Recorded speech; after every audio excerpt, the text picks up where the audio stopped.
Hi, I'm Matt Dooley, writer and director of the short film Let Me In. Today, we'll take a look at the creative process our team went through in the making of our horror short film.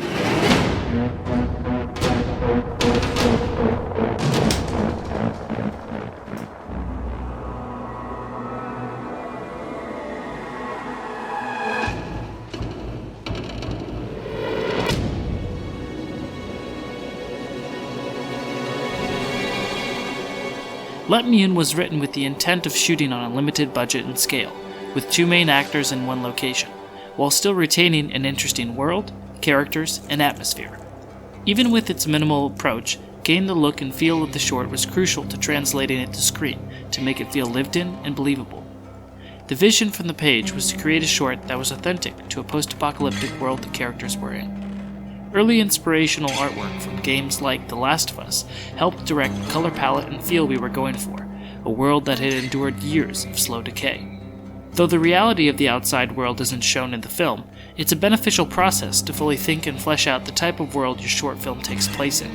If you believe fully in it, so will the people you pitch it to.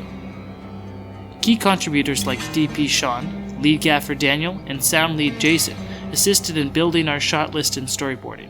We tended to avoid shots that would bring too much attention to the camera, without big movements, to keep a grounded feel. Storyboarding also helped visualize some of the sequences, as well as influencing shot and design decisions before any decoration purchases happened, like wallpaper and paint.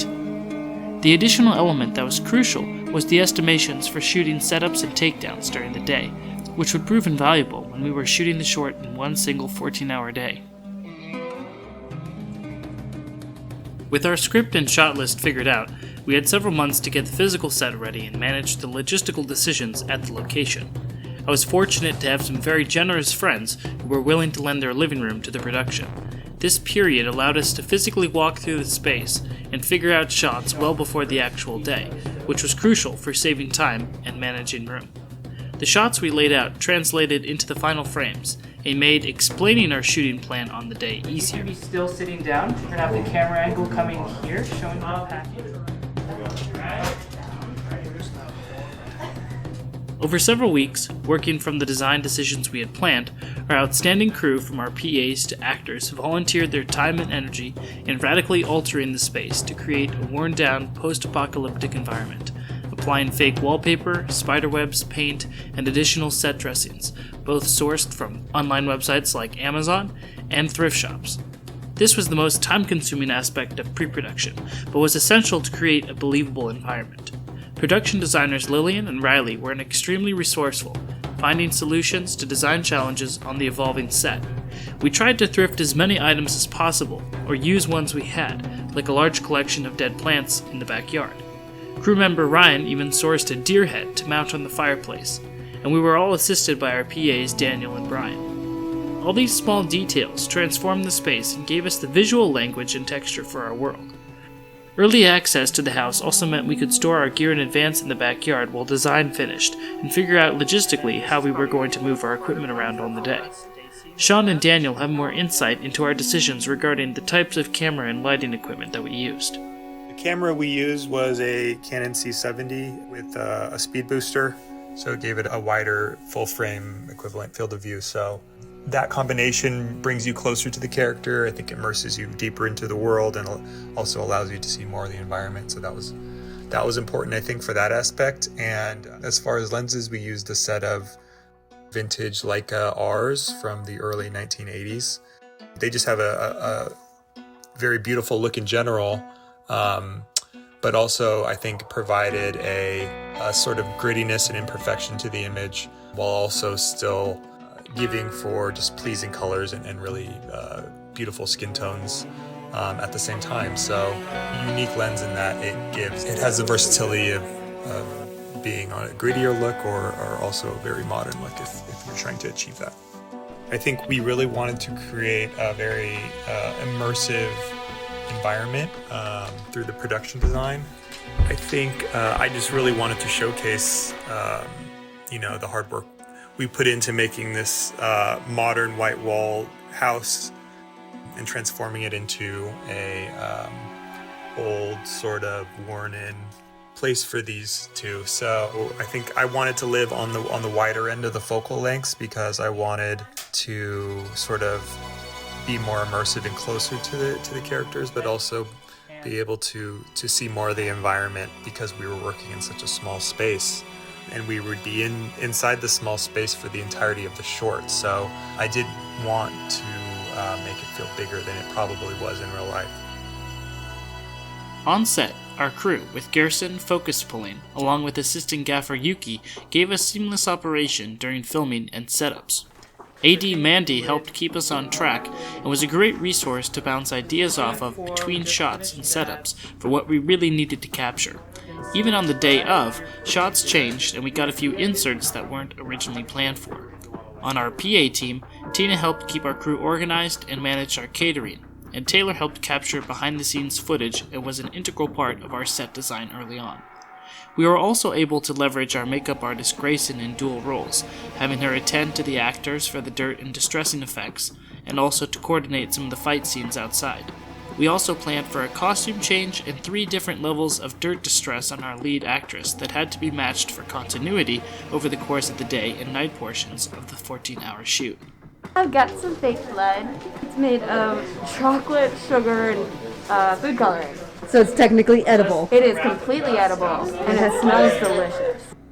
Prior to the day of filming, we also tried to get our lead actors together at least one time, which was beneficial to build and sell their on-screen interactions.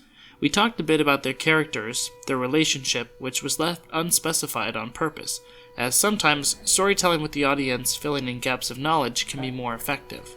From a writing and directing standpoint, I'd say that it's in the best interest to have specifics in case someone asks about story or character, but to give generalizations up front. For example, the direction I gave for Hannah was that the voices she was hearing were past conversations and situations the character had actually been in, and not random hallucinations. This gives general context to the words that the character is hearing, their arc throughout the story, even though it might not be immediately apparent on screen and might not fill out all the details that an audience might ask. And action. While directing, I tended to focus on the framing and pacing of each shot, making adjustments for each go. We managed to capture what we needed usually by the second or third take. This split screen shows, in effect, what I'm looking for in each scene, giving indications to the actors and cues, Wake. and thinking about where that shot is leading to next in the overall film. Good. I think we got it. That's pretty good. Can we do one more just for safety? When we wrapped, we entered our post-production process, including subtle VFX additions by our editor Danny, voiceover actors Steven, Albie, and Julia, and an original music score by our composer Justin. This was the largest part of the work process and involved several hundred hours of editing and collaboration. A quick peek of the timeline shows the layered stacking for sound effects, voices, weather, Foley, ADR, and mic capture that went into the final cut, as well as musical contributions and sound effects. I learned several good lessons while editing that I'll likely discuss in a separate video down the line for reference for other first-time filmmakers and independent filmmakers. Wrapping our final cut in March 2022, we were 6 months removed from our filming date and almost 9 months from the initial writing of the short.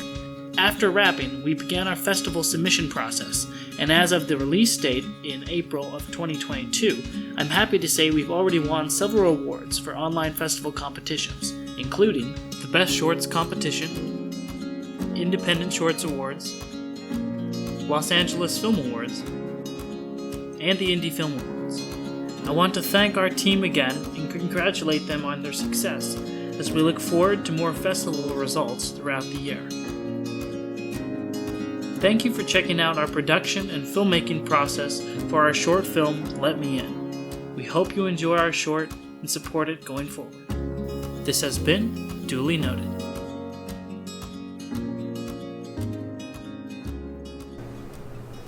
That's two. Yep. Okay. Cool. Well, I heard about the fella you've been dancing with all over the neighborhood. So why didn't you ask me, baby? Or didn't you think I could? Well, I know that the boogaloo is out of sight, but the shame is a thing tonight.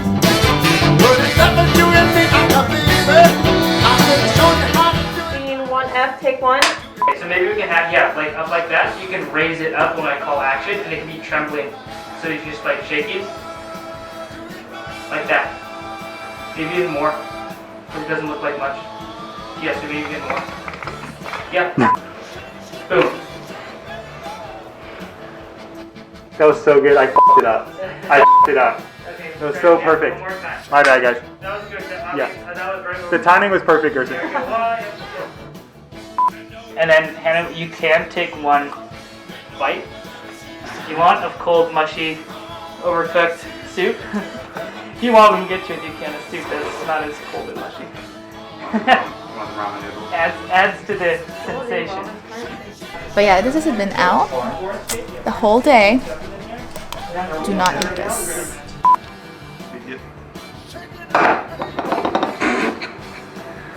Well, Yeah. that was unexpected. It landed on its- I know, right? Scene 1L, take 2. Okay, set. 3, 2, 1, open. Fuck.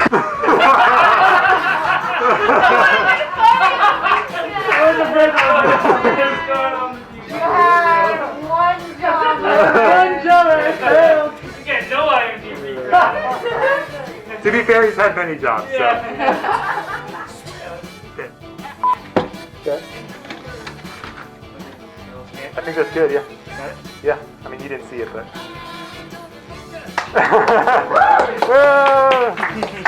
Can we tail slate, please? It's always that last shot where it's like, you think it's a huge buildup, and the last shot is always like, wah, wah. The door. Beautiful, thank you.